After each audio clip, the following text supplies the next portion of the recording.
যে সেই গাজী নজরুল ইসলাম এমপিকে বহিষ্কার করেছে, এমনকি তার এমপিত্ব পর্যন্ত বাতিল করে দেওয়া হচ্ছে। আলহামদুলিল্লাহ বলেন। ও কত বড় এমপি এটা দেখার বিষয় নয়, আমাদের কাছে এমপির চাইতে আদর্শের দাম বেশি। কথা বলে না কেন? যদি আমিরও অন্যায় করে তারও কোনো ক্ষমা, অন্যায় করলে তাকে তার শাস্তি পেতে হবে। 1941 সাল থেকে শুরু করে বর্তমান অবধি হাজারো লক্ষ কোটি জনতার হৃদয়ের স্পন্দন, শত শত শহীদের রক্ত যেই আন্দোলনে জড়িয়ে আছে, সেই আন্দোলনের সঙ্গে গাদ্দারি করা, প্রশ্নবিদ্ধ করা, এটা কখনো ইসলামী আন্দোলনের কর্মীরা মেনে নিতে। আজকে জামাত ইসলাম প্রশংসিত হচ্ছেন এই কারণে, মাত্র 77 জন এমপি, তার মধ্যে একটা এমপিকে তারা বাতিল করে দিল। তার কারণ তাদের কাছে আদর্শের দাম বেশি। আল্লাহ এবং রসুলের নীতি নৈতিকতা ইসলামী দলের নাম দিয়ে দল পরিচালিত হবে, আর সেই দলের কোনো নেতা কর্মী অশ্লীলতা করবে, নারী কেলেঙ্কারিতে জড়িত হবে, এটা কি মেনে নেওয়া যায়? বলা হচ্ছে ষড়যন্ত্র, অবশ্যই ষড়যন্ত্র। তার ড্রাইভার ষড়যন্ত্র করেছে তার ভাগ্নিকে দিয়ে, কিন্তু মনে রাখতে হবে আপনি ষড়যন্ত্রে পা দিলেন কেন? ওই ষড়যন্ত্র পা দেওয়াও তো অন্যায়। কতক্ষণ না সাদা জুব্বতে যেরকম ময়লা লাগলে দেখা যায় বেশি, ইসলামী দল করে অন্যায় করলে সেটা প্রচার হয়। এই জন্য আমাদের বেশি সচেতনতা হতে হবে। তার কাছ থেকে অন্যান্য এমপিদের সতর্ক হতে হবে। এক গাজী নজরুল নয়, আরো কাকে কাকে ফাঁদে ফেলাতে চাই, ইসলামকে প্রশ্নবিদ্ধ করতে চাই, তাদের সচেতন হওয়ার দরকার আছে না নাই? আজকে লক্ষ্য করেন বাংলাদেশে অন্যান্য যত দল আছে, প্রত্যেকটা দলের এমপি, মন্ত্রী, নেতা কর্মীরা এর চাইতে বড় বড় অন্যায় করে সোশ্যাল মিডিয়াতে ভাইরাল হয়। সেটা নিয়ে কোনো হইচই হয় না, তুল কালামও হয় না। কিন্তু ইসলামী দল যেহেতু তুল কালাম হবে, বিরোধিতা হবে, তার কারণ এটা নীতি নৈতিকতা বিরোধী কাজ, শরিয়া বিরোধী কাজ।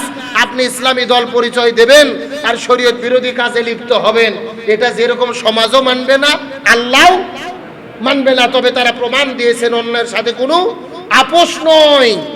আল্লাহ তাআলা শহীদের রক্তের স্মৃতি যাদের সঙ্গে জড়িত রয়েছে, এই জাহিলিয়াতের চ্যালেঞ্জ মোকাবেলা করে আল্লাহ তাআলা সকলকে চরিত্র হেফাজত করার আল্লাহ তৌফিক দান করুক, আমিন বলেন। তার কারণ আমি একজন আলেম, আপনাদের মসজিদের খতিব, আমার দ্বারা অন্যায় অপকর্ম হতে পারে। আমরা তো মানুষ, শয়তান বসে থাকে না, শয়তান ষড়যন্ত্র করে। সুতরাং প্রত্যেকে মানুষ হিসেবে আমাদের আদি পিতা হযরত আদম আলাইহিস সালাম, তিনি যদি একটা ভুল না করতো, জান্নাত থেকে কি আশা লাগতো নাকি? আশা লাগতো না। মানুষ মাত্রই ভুল হতে পারে, সে হুজুর হোক, খেজুর হোক, নেতা হোক, খেতা হোক। তবে ভুল থেকে আমাদের সচেতন থাকতে হবে। আর ভুল যদি হয়েই যায়, আমাদের তওবা করতে হবে কার কাছে? যে কথা বলতে চাচ্ছিলাম, আল্লাহ সুবহানাহু ওয়া তাআলা সূরা হুজুরাতের মধ্যে 7টি শিক্ষা দিয়েছে। তার মধ্যে প্রথম নম্বর শিক্ষা এই সূরা হুজুরাতের 1 থেকে 5 নম্বর আয়াতে আল্লাহ তাআলা শিক্ষা দিলেন শিষ্টাচারের শিক্ষা। শিষ্টাচার মানে কি? আমাদেরকে কিভাবে আচার ব্যবহার করব, ভালো কাজ করব, মানুষের সঙ্গে ভালো ব্যবহার করব, এটা কে শিক্ষা দিয়েছেন? 1 নম্বর আল্লাহ তাআলা বললেন, ইয়া আইয়ুহাল্লাযীনা আমানু লা তুকাদ্দিমু বাইনা ইয়াদাইয়িল্লাহি ওয়া রাসূলিহি, তোমরা আল্লাহ এবং রসুলের সঙ্গে অগ্রগামী হইও না। আল্লাহ যা বলেছে, রসুল যা করেছে, এর বাইরে কোনো কিছু করা যাবে? জোরে বলেন, করা যাবে? তারপরে আয়াতে আল্লাহ সুবহানাহু ওয়া তাআলা বললেন, ইয়া আইয়ুহাল্লাযীনা আমানু লা তারফাউ আসওয়াতাকুম, তোমরা খবরদার তোমাদের কণ্ঠস্বরকে রসুলের সামনে উঁচু করো না। সুবহানাল্লাহ বলেন। তার মানে সাহাবীরা যখন রসুলের সামনে কথা বলবে, জোরে বলবে না আস্তে বলবে? আল্লাহ তাআলা বলেন, খবরদার লা তারফাউ, তোমরা উচ্চ করো না তোমাদের কণ্ঠস্বরকে রসুলের সামনে। এমনকি তোমরা নিজেরা যেভাবে কথা বলো, এভাবে রসুলের সামনে তোমরা কথা। আপনার একটা বন্ধুর নাম হলেন আব্দুল্লাহ। এখন আব্দুল্লাহর বাড়িতে যাওয়ার পর আপনি ডাকতেছেন, এ আব্দুল্লাহ, ঘরের দরজা খোল, বাড়ির থেকে বের হ। এখন আপনার বন্ধুকে আব্দুল্লাহ বলে বলে ডাকেন, রসুলকে যেও যদি ঘরের দরজায় সেভাবে ডাকেন, এটাকে আদবি হবে না বেয়াদবি হবে? এই জন্য আল্লাহ বলেন, লা তারফাউ, খবরদার উচ্চ করো না তোমাদের কণ্ঠকে রসুলের সামনে। এটা রসুলের সামনে, রসুলের সাথে খাস।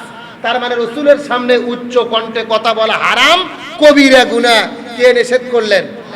তাহলে 1 নম্বর আল্লাহ রসুলের সামনে অগ্রগামী হওয়া যাবে না। 2 নম্বর রসুলের সামনে জোরে জোরে কথা বলা এই আয়াতটি আল্লাহ তাআলা কেন নাজিল করলেন? শুরুতেই বলেছিলাম রাসূল গরমের দিনে ঘরের ভেতরে হুজুরা খানার মধ্যে কি করতেছিলেন? বিশ্রাম করতেছিলেন। মনে আছে না নাই? ভুলে গেছেন নাকি? আমার প্রিয় বন্ধুগণ, মুসলমান ভাইরা গভীর মনোযোগ লক্ষ্য করুন। রাসূল আরবি সাল্লাল্লাহু আলাইহি ওয়াসাল্লাম গরমের দিনে দুপুরের পরে ঘরের মধ্যে যখন রাসূল বিশ্রাম করতেছিলেন, কিছু বেদুইন আরবের সাহাবীরা ঘরের দরজায় যাওয়ার পরে ডাকা শুরু করলেন, এ আব্দুল্লাহ ইবনে মুহাম্মদ, আব্দুল্লাহর ছেলে মুহাম্মদ ঘরের দরজা খোলো। চিৎকার করে যখন চেঁচাচেঁচি করা শুরু করে দিলেন, আল্লাহ রাব্বুল আলামিন সঙ্গে সঙ্গে কুরআনুল কারীমের সূরা হুজুরাতের 2 নম্বর আয়াতে কারিমা নাজিল করে আল্লাহ তাআলা ডাকতে বললেন, ইয়া আইয়ুহাল্লাযীনা আমানু লা তারফাউ আসওয়াতাকুম ফাওকা সাউতিন নবী, তোমরা খবরদার খবরদার তোমাদের কণ্ঠকে উঁচু কণ্ঠ করে নবীর সামনে চিৎকার করে চেঁচামেচি করো না।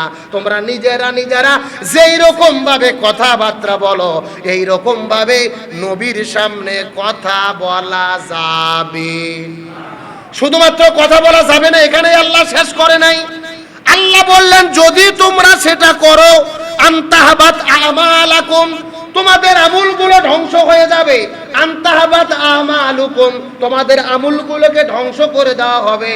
ওয়া আনতুম লা তাশউরুন, তোমরা নিজেরাও সেটা কখনোই বুঝতে পারবে না। কত মারাত্মক কথা! রাসূলের সামনে যদি কেউ উচ্চ কণ্ঠে কথা বলে তার আমলগুলোকে কি করবে? আল্লাহ তাআলা ধ্বংস করে দেবেন, বরবাদ করে দেবেন। সুতরাং আল্লাহ তাআলা এই সূরা হুজুরাতের 1 থেকে 5 নম্বর আয়াতের মধ্যে শিক্ষা দিলেন কিভাবে রাসূলের সামনে আমাদেরকে শিষ্টাচার করতে হবে। মুফাসসির কেরামে একমত, এখানে রাসূলকে খাস করে আয়াতগুলো নাজিল হয়েছে, কিন্তু তারপরে রাসূল যেহেতু বর্তমানে পৃথিবীতে নেই, এই দুনিয়ায় আল উলামা ওয়ারাসাতুল আম্বিয়া, আলেমগুলো হলেন নবীগুলোর ওয়ারিস। এই দুনিয়ায় যারা মুরব্বী, যারা বয়স্ক, যারা বেশি, এই মুরব্বীদেরকে, আলেম ওলামাদেরকেও আমাদেরকে শিষ্টাচারের সহিত সম্মান শ্রদ্ধা করতে হবে। তাহলে সূরা হুজুরাতের 1 নম্বর শিক্ষা আমাদেরকে আল্লাহ তাআলা শিষ্টাচারের শিক্ষা দিলেন। আল্লাহ সুবহানাহু ওয়া তাআলা সূরা হুজুরাতের মধ্যে 2 নম্বর শিক্ষা দিয়ে দিলেন 8 এবং 10 নম্বর আয়াতে কারিমার ভেতরে। সূরা হুজুরাতের আল্লাহ তাআলা 2 নম্বর শিক্ষা দিলেন 6 থেকে 8 নম্বর আয়াতের ভেতরে। আল্লাহ রাব্বুল আলামিন বলেন, ইয়া আইয়ুহাল্লাযীনা আমানু, হে ঈমানদারেরা তোমরা মনোযোগ দিয়ে শুনে নাও। ইন জাআকুম ফাসিক, যদি তোমাদের কাছে কোনো ফাসিক এসে যায়, বিনাবাইন, কোন সংবাদ নিয়ে, ফাতাবায়ানু, কোন সংবাদ শোনার পরে সাথে সাথে কিন্তু খবরদার বিশ্বাস করা যাবে না।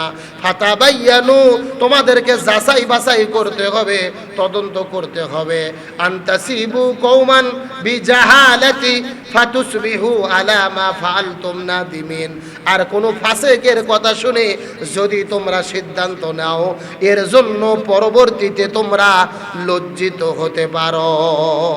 ইয়া আইয়ুহাল্লাযীনা আমানু, হে ঈমানদারেরা, ইন যদি জাআকুম, তোমাদের কাছে আসে ফাসিক, কোন মিথ্যাচারী ব্যক্তি, নাবাইন, কোন সংবাদ নিয়ে, তোমাদের কাছে যখন কেউ কোন সংবাদ নিয়ে আসে, সংবাদ নিয়ে আসার সাথে সাথে সেই সংবাদকে বিশ্বাস করা, জোরে বলেন বিশ্বাস করা। আল্লাহ বলেন ফাতাবায়ানু, তোমরা সেটাকে যাচাই বাছাই করো। আমাদের বগুড়ার ভাষায় বলা হয় সেটাকে তোমরা তদন্ত করে দেখো। জোরে বলেন কি করে দেখো? হঠাৎ করে কেউ কোনো খবর আপনার কাছে নিয়ে আসবে আর আপনি সাথে সাথে বিশ্বাস করবেন, এর নাম মুসলমান নয়। আজকে বর্তমানে আমাদের দেশে এটা চূড়ান্ত মারাত্মক রোগে পরিণত হয়েছে।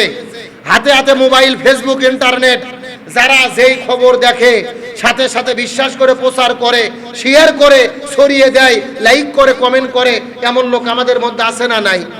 নাই মানে আমরা নিজেরাই হঠাৎ করে যখন কোনো সংবাদ শুনি সাথে সাথে সেটা বিশ্বাস করি, আর বিশ্বাস করার সাথে সাথে সেটাকে ছড়িয়ে দেই। এটা সত্য নাকি মিথ্যা এটা তদন্ত করি না, যাচাই বাছাই করি না, গবেষণা করি না। অথচ আল্লাহ সুবহানাহু ওয়া তাআলা, রাসূল বলেছেন এই দুনিয়ার ভেতরে একজন ব্যক্তি মিথ্যাবাদী হওয়ার জন্য এতটুকুই যথেষ্ট যে সে যা শুনলো সাথে সাথে সেটা প্রচার করে দিল তদন্ত করা ছাড়াই। এ হলো সবচাইতে বড় মিথ্যাবাদী। এ সবচাইতে বড় কি? এ কথা বলেন, এ সবচাইতে বড় কি? আপনি যা শুনবেন তাই প্রচার করবেন, হাতে একটা মোবাইল আছে, যা দেখবেন তাই বিশ্বাস করবেন না, এটা মুমিনের কাজ নয়। একটা খবর শোনার পরে সেটা কি করতে হবে? তদন্ত করে দেখতে হবে।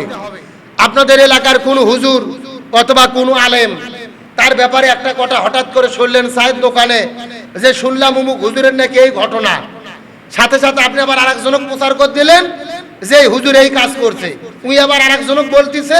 তার কারণ আলেম ওলামাদের ব্যাপারে কোনো ঘটনা হলে কি আস্তে সরে না জোরে সরে? আপনি তদন্তও করলেন না, গবেষণাও করলেন না, একজনের কাছে শুনলেন, আপনি প্রচার করা শুরু করে দিলেন যে আপনার ওই সিল কানে নিয়ে দৌড়ে গেছে। এখন কানেও হাত দিলেন না, তদন্তও করলেন না, গবেষণাও করলেন না, আপনি দৌড়ানো শুরু করলেন।